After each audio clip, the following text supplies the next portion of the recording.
नमस्कार दोस्तों। एक बार फिर से एक बहुत ही इम्पोर्टेंट टॉपिक को हम आपके सामने लेकर के आए हैं। अनुच्छेद 1 से लेकर के 50 तक अनुच्छेद हैं, बहुत ही इम्पोर्टेंट हैं। हम सारे अनुच्छेद को कवर करेंगे, 3 पार्ट में कवर करेंगे। आज 1 से लेकर के 50 तक वो अनुच्छेद जो एग्ज़ाम में बार बार आते हैं, बार बार रिपीट होते हैं। तो हम स्टार्ट करते हैं।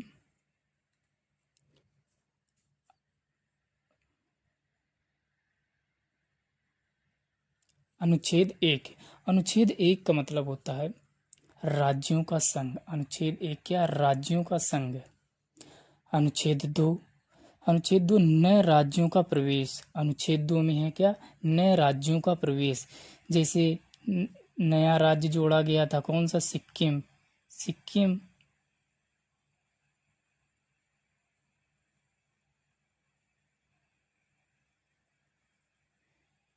सिक्किम को जोड़ा गया था, नए राज्यों का प्रवेश। अनुच्छेद 3 में है नए राज्यों का गठन। जैसे तेलंगाना का गठन हुआ था, तेलंगाना का गठन हुआ था, नए राज्यों का गठन में तेलंगाना का हुआ था। तो नए राज्यों का गठन अनुच्छेद 3। फिर अनुच्छेद 5। अनुच्छेद 5 में क्या है? संविधान के प्रारंभ पर नागरिकता। मतलब कि जब संविधान बना था तब से जिन लोगों की नागरिकता है उनके लिए अनुच्छेद 5 है। फिर अनुच्छेद 6 में क्या है? अनुच्छेद 6 में है पाकिस्तान से भारत आए लोगों की नागरिकता। पाकिस्तान से जो लोग भारत आए थे उन लोगों की नागरिकता के बारे में अनुच्छेद 6 में बताया गया है। अनुच्छेद 8। अनुच्छेद 8 में है भारत के बाहर रहने वाले भारतीय मूल के लोगों को नागरिकता देने के संबंध में। मतलब कि से बाहर जो लोग रहते हैं, भारतीय मूल के लोग, उनकी नागरिकता के संबंध में अनुच्छेद 8 में बताया गया है। अनुच्छेद 9। अनुच्छेद 9 में बताया गया है अगर स्वेच्छा से किसी अन्य देश की नागरिकता ग्रहण कर ली किसी ने तो स्वतः ही भारत की नागरिकता समाप्त हो जाएगी। ये अनुच्छेद 9 में बताया गया है। फिर अनुच्छेद 11 है। अनुच्छेद 11 में क्या है? नागरिकता संबंधित कानून बनाने का अधिकार किसके पास है? संसद के पास है।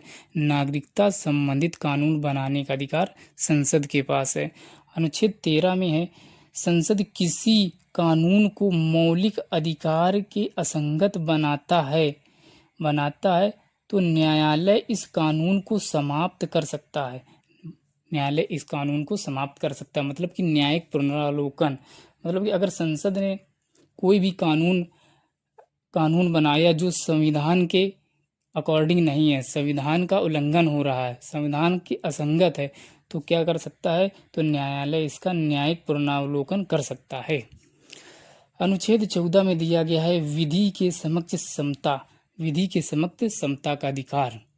अनुच्छेद 14। अनुच्छेद 15 में दिया गया है धर्म, मूल वंश, जाति, लिंग, जन्म स्थान के आधार पर भेदभाव नहीं होगा। अनुच्छेद 15 में दिया गया है। अनुच्छेद 16 में दिया गया है लोक नियोजन में अवसर की समानता। अनुच्छेद 16 में दिया गया है लोक नियोजन में अवसर की समानता। अनुच्छेद 17 में दिया गया अस्पृश्यता का अंत, अनटचेबिलिटी का अंत। अनुच्छेद 17 में दिया गया है। अनुच्छेद 18 में दिया गया उपाधियों का अंत। अनुच्छेद 18 उपाधियों का अंत, लेकिन सेना और शिक्षा की उपाधि बनी रहेगी। अनुच्छेद 19 फर्स्ट ए में दिया गया है विचार और अभिव्यक्ति की स्वतंत्रता। अनुच्छेद 20 में दिया गया है दोष सिद्धि से संरक्षण। अनुच्छेद 20 में दिया गया है मतलब कि एक अपराध के लिए किसी को 2 बार दंड नहीं किया जाएगा, एक अपराध के लिए एक ही बार दंड मिलेगा और स्वयं के खिलाफ गवाही देने के लिए बाध्य भी नहीं किया जाएगा। ये अनुच्छेद 20 में दिया गया ये सारी बातें। अनुच्छेद 21 में क्या है? अनुच्छेद 21 में प्राण एवं दैहिक स्वतंत्रता का अधिकार। प्राण एवं दैहिक स्वतंत्रता का अधिकार अनुच्छेद 21 में दिया गया है। अनुच्छेद 21 सबसे बड़ा अनुच्छेद है, यही वाला अनुच्छेद 21 के ए में क्या दिया गया है? शिक्षा का अधिकार। शिक्षा का अधिकार दिया गया है अनुच्छेद 21 के ए में। इसको जोड़ा गया था 86वां संविधान संशोधन था। 86वां संविधान संशोधन 2002 के तहत इसको जोड़ा गया था। फिर है अनुच्छेद 23। अनुच्छेद 23 है मानव के दुर्व्यापार और बलात्श्रम पर रोक। अनुच्छेद 23 में है मानव के दुर्व्यापार एवं बलात्श्रम पर रोक, मतलब कि मानव अंगों का क्रय विक्रय नहीं होगा, इस पर रोक लगाई गई है।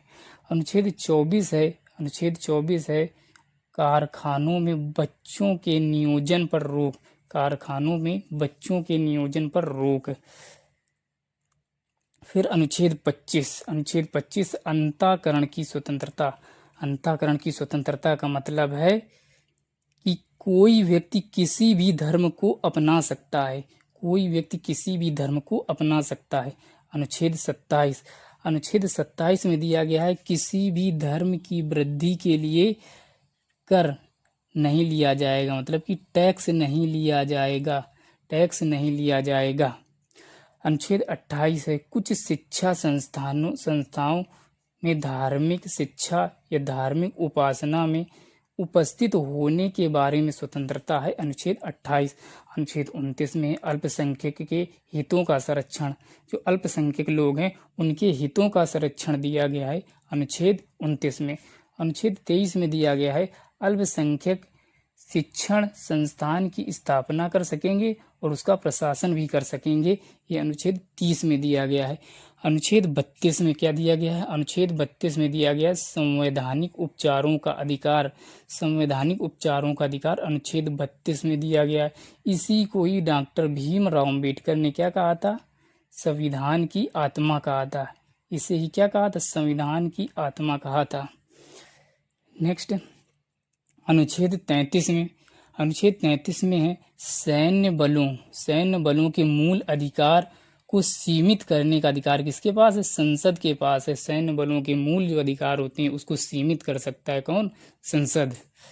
अनुच्छेद 37 है नीति निर्देशक तत्व वाद योग्य नहीं है।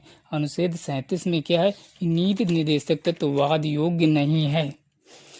फिर अनुच्छेद 38 है लोक कल्याणकारी राज्य की स्थापना।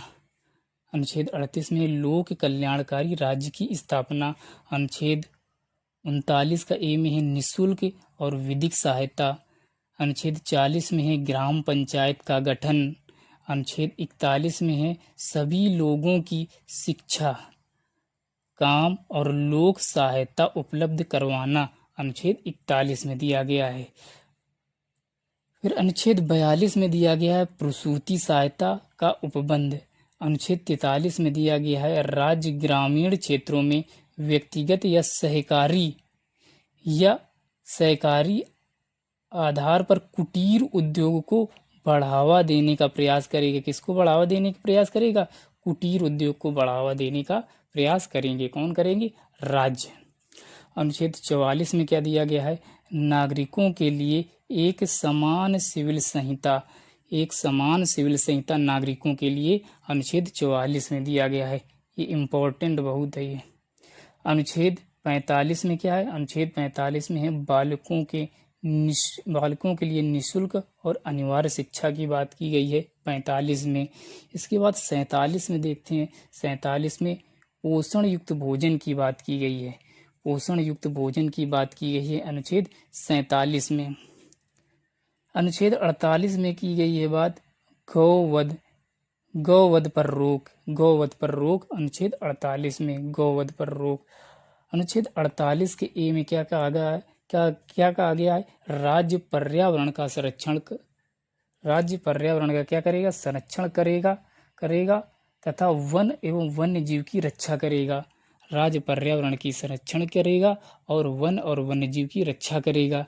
21 अनुच्छेद के तहत जोड़ा गया था, इसको आप लोग बताइएगा। इसको जोड़ा गया था 42वां संविधान संशोधन 1976। नेक्स्ट है अनुच्छेद 49। अनुच्छेद 49 में है राष्ट्रीय महत्व के स्मारकों, स्थानों और वस्तुओं का संरक्षण। अनुच्छेद 50 में कार्यपालिका से न्यायपालिका का पृथक्करण। अनुच्छेद 51 में है, अनुच्छेद 51 में क्या है, अंतर्राष्ट्रीय शांति और सुरक्षा की बात की गई है। अनुच्छेद 51 के में क्या किया गया है, मूल कर्तव्य की बात की गई है। अनुच्छेद 51 के ए में क्या किया गया, मूल कर्तव्य की बात की गई है।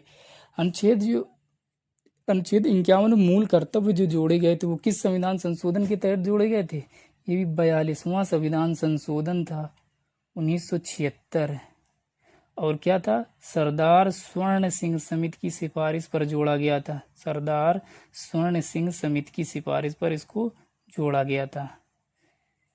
ठीक है, तो आज के लिए इतना ही।